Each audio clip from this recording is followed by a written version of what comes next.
பாலியல் உணர்வுகளை தூண்டும் 3 கோடிக்கும் அதிகமான இணையதளங்களை முடக்க நாடு முழுவதும் 100 ஆய்வு மையங்களை துவக்க மத்திய அரசு அதிரடி நடவடிக்கை மேற்கொண்டுள்ளது. இதன்படி கோவையில் 2 ஆய்வு மையங்களும், சென்னையில் தேசிய சைபர் ஆய்வு மையமும் அமைய உள்ளன. இதுகுறித்த கூடுதல் தகவல்களை தருகிறார் சன் செய்தியாளர் ராமசெல்வராஜ். இந்தியாவில் பெண்கள் மற்றும் குழந்தைகளுக்கு எதிராக அரங்கேறும் சைபர் குற்றங்களில் முதலிடத்தில் உள்ளது பாலியல் உணர்வை தூண்டும் இணையதளங்கள். அண்மையில் வேலூரில் 6ஆம் வகுப்பு மாணவி ஒருவர் படுகொலை செய்யப்படவும் அடிப்படை காரணமாக இருந்தது இத்தகைய பாலியல் காட்சிகளே என்கிறது காவல்துறை. இது தொடர்பாக கைது செய்யப்பட்ட 10ஆம் வகுப்பு மாணவர் அளித்துள்ள வாக்குமூலம் பெற்றோர்களை அதிர்ச்சியடைய செய்துள்ளது. பாலியல் வக்கிரத்தை தூண்டும் இணையதளங்களை உள்ளடக்கிய சைபர் குற்றங்கள் என்பது இந்தியாவின் இறையாண்மைக்கே ஆபத்தாக உள்ளது.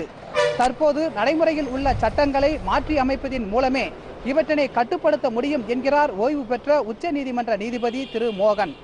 வெளிநாட்டில் அதை நீங்கள் காட்ட முடியாது, சில கம்ப்ளீட்டாக பேன் பண்ணி பிளாக் பண்ணிடுவாங்க. ஆனால் நம்ம நாட்டில் அப்படி கிடையாது. இன்னும் பிளாக் பண்ணுறதுக்கு சட்டமே இல்லை. முதல்ல சட்டங்களே மாற்றணும். இன்றைக்கு இருக்கிற சட்டம் ரொம்ப பேக்வேர்டு, பிற்பட்ட நிலையில் இருக்குது. ஆகவே தான் நான் சொல்கிறது, இப்போ ஒன்றுமில்லை, எவ்வளோ சுப்ரீம் கோர்ட்டில் கூட கேஸ் வந்தது, இன்னும் ஒன்றும் பண்ண முடியலையேன்னு. இது தடுக்கிறது கிடையாது, போலீஸுக்கு அதிகாரம் இருக்கே தவிர அது செய்யறதுக்கு நேரம் இல்லை. இதுக்குன்னு ஒரு தனி அமைப்பு வைக்கணும். முதல்ல நம்ம ஒரு ஒழுங்கான ஒரு அமைப்பு கிடையாது.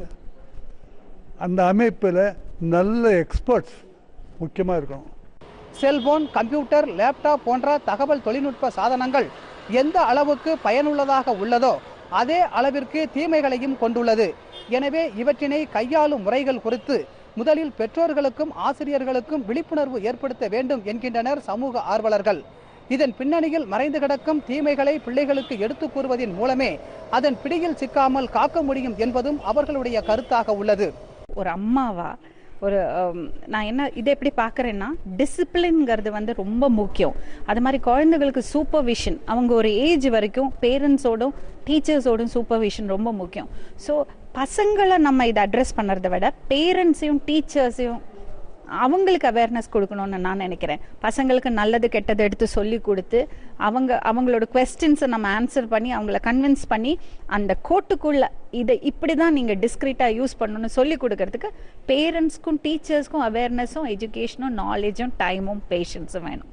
பாலியல் உணர்வை தூண்டும் இணையதளங்களை முடக்கும் விவகாரம் என்பது மத்திய அரசுக்கு ஒரு சவாலான பணியாகவே உள்ளது. இவற்றின் எண்ணிக்கை 3 கோடிக்கும் மேலாக இருப்பதே இதற்கு காரணம்.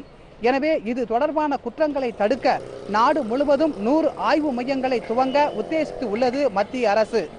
அந்த வகையில் கோவையில் செல்போன் மற்றும் இணையதளங்கள் தொடர்பான குற்றங்களை தடுக்க 2 ஆய்வு மையங்கள் அமைய உள்ளன.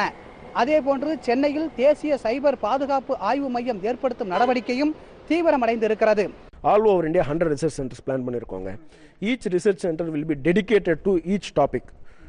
ஃபார் எக்ஸாம்பிள் கோயம்புத்தூரில் 2 ரிசர்ச் சென்டர் பிளான் பண்ணியிருக்கோம். ஒன்று PSG and another one is Kumaraguru and one more இன்ஸ்டியூஷனை கேட்டிருக்காங்க, அது இன்னும் பார்த்துட்ருக்கோம்.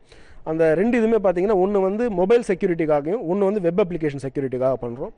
சென்னையில் we are planning to launch national செக்யூரிட்டிக்காக சென்னையில் பண்ணி ஆகணும் அப்படின்னு ஒரு பிளான் இருக்குது எங்களுக்கு. நேஷனல் லா யூனிவர்சிட்டியில் சென்ட்ரல் ரிசர்ச் சென்டர் இம்ப்ளிமெண்ட் பண்ணுற பிளான் இருக்குது. ஒரு விக்டிம் எந்த மூலையில் இருந்தாலும் அந்த எமர்ஜென்சி ரெஸ்பான்ஸ் டீமில் என்னுடைய ஃபேஸ்புக்கோ ஏதோ ஒரு என்னோட இது இந்த மாதிரி ஆயிடுச்சு அப்படின்னா இமீடியட்டாக அதில் ரிப்போர்ட் பண்ணணும்.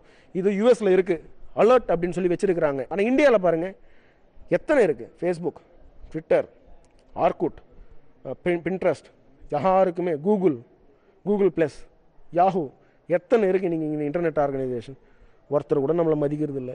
கொச்சையான மின் அஞ்சல்களையும் ஆபாச வீடியோ பதிவுகளையும் அனுமதியின்றி அனுப்புவதுடன் சாற்றும் வலைதளம் மூலம் பாலியல் தொல்லைகளும் அதிகரித்து வருகின்றன. ஆன்லைன் போட்டி, வேலைவாய்ப்பு என்ற பெயரில் நம்மை அறியாமலேயே நம்மை பற்றிய விவரங்களை பெற்று அதன் மூலம் தவறான செயல்களுக்கு பயன்படுத்துகின்றனர் சமூக விரோதிகள். எனவே இது விஷயத்தில் இளைஞர்களும் பெண்களும் உஷாராக இருப்பதே நல்லது என்கின்றனர் நிபுணர்கள். இந்த வகையில் பெண்கள் மற்றும் குழந்தைகளை குறிவைத்து நடக்கும் சைபர் குற்றங்களை தடுக்க சென்னையில் உள்ள அனைத்து பள்ளிகளிலும் விழிப்புணர்வு ஏற்படுத்தப்பட்டு வருகின்றன. இந்த பணியில் தேசிய சைபர் நலம் மற்றும் பாதுகாப்பு தரக்கட்டுப்பாடு அமைப்பு இறங்கியிருப்பது குறிப்பிடத்தக்கது. ஒளிப்பதிவாளர் இந்திரனுடன் ராமசெல்வராஜ், சன் நியூஸ்.